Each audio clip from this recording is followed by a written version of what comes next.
Our top story this half hour, tensions over tariffs. China's Commerce Ministry said overnight if the U.S. is not sincere in its attempts at dialogue, trade negotiations will be impossible.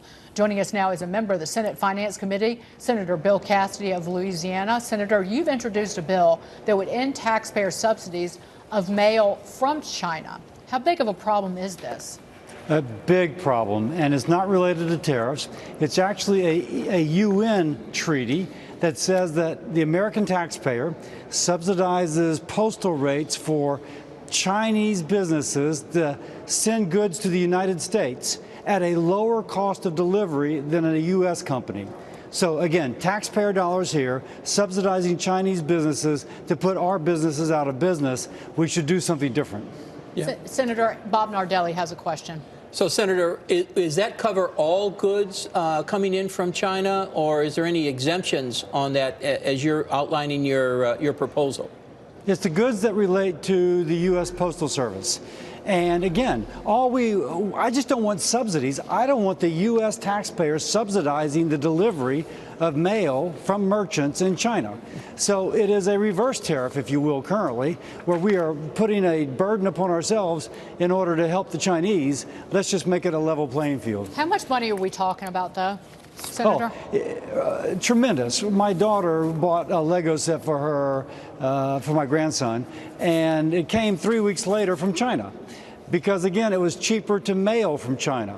So if you look at everything you're buying online, good chance that it's being sent from China because it's cheaper.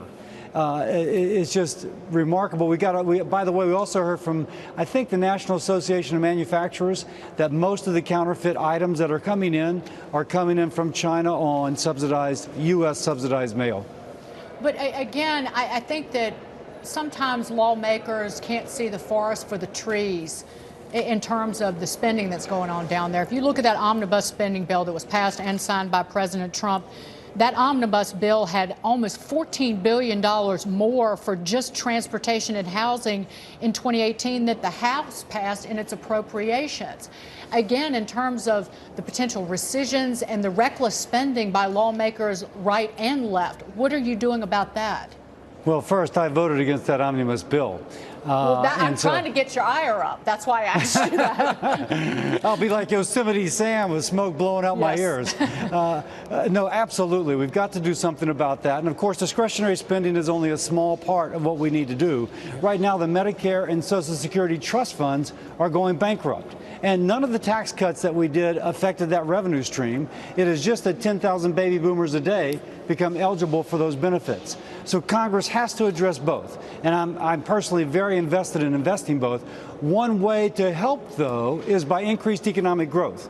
And increased economic growth also relates to not subsidizing Chinese businesses so that they can better compete against our businesses. There's a bipartisan bill aimed, and this is switching gears a bit, aimed at protecting Special Counsel Robert Mueller's job. It's on track for a vote in the Senate Judiciary Committee. This comes as lawmakers on both sides of the aisle warn President Trump not to fire Robert Mueller. And here's what Judiciary Committee Chairman Chuck Grassley told me earlier this week. Just listen. I have confidence in Mueller. The president ought to have confidence in Mueller. And I think, to answer your question, it would be suicide for the president to want to talk about firing Mueller. Senator, President Trump tweeted this morning, if I wanted to fire Robert Mueller in December, as reported, I would have fired him. What do you say to what's happening with the special counsel? I agree it would be political suicide for the president to fire Mueller. I will also say I'm not sure that Congress has the constitutional right to keep the president from firing people. I think Congress lost that argument when Andrew Johnson tried to fire Lincoln's appointees. And lastly, I'm not sure it matters, because we know from experience that if a chief investigator is fired, the investigation continues. And so on the whole, I think the president should keep Mueller. If not, I'm not sure the things we're discussing would even matter. Yeah, Judge Andrew Napolitano points out over and over that be careful what you do and wish for, because the replacement for Archibald Cox during the Watergate investigation was tougher with Leon Jaworski. I want to get your take on Paul Ryan. Less than 3 years into his tenure as House Speaker, he is leaving Congress in January, not going to run for re-election. The announcement, a surprise to some, worries some in the GOP who expect to face an increasingly challenging election in November. Your reaction to Paul Ryan leaving, and do you maybe attention and money now turn to the Senate and those Republican candidates there? I read his statement. I totally agree with it. When I was elected to Congress, my children were preteens. Now my son is about to enter graduate school in Chicago. And so I missed those years being at home. When he speaks of missing his teenage children's years, I totally relate to that. It may make it tougher. Of course, I'm for Scalise to take his place. He's a homie for me. But I think the Republicans will be able to pick up the pieces. Senator Bill Cassidy, thank you so much for being here. Apologies for the technical problems earlier. You stuck around for us, and we greatly appreciate it. Thank you so much, sir.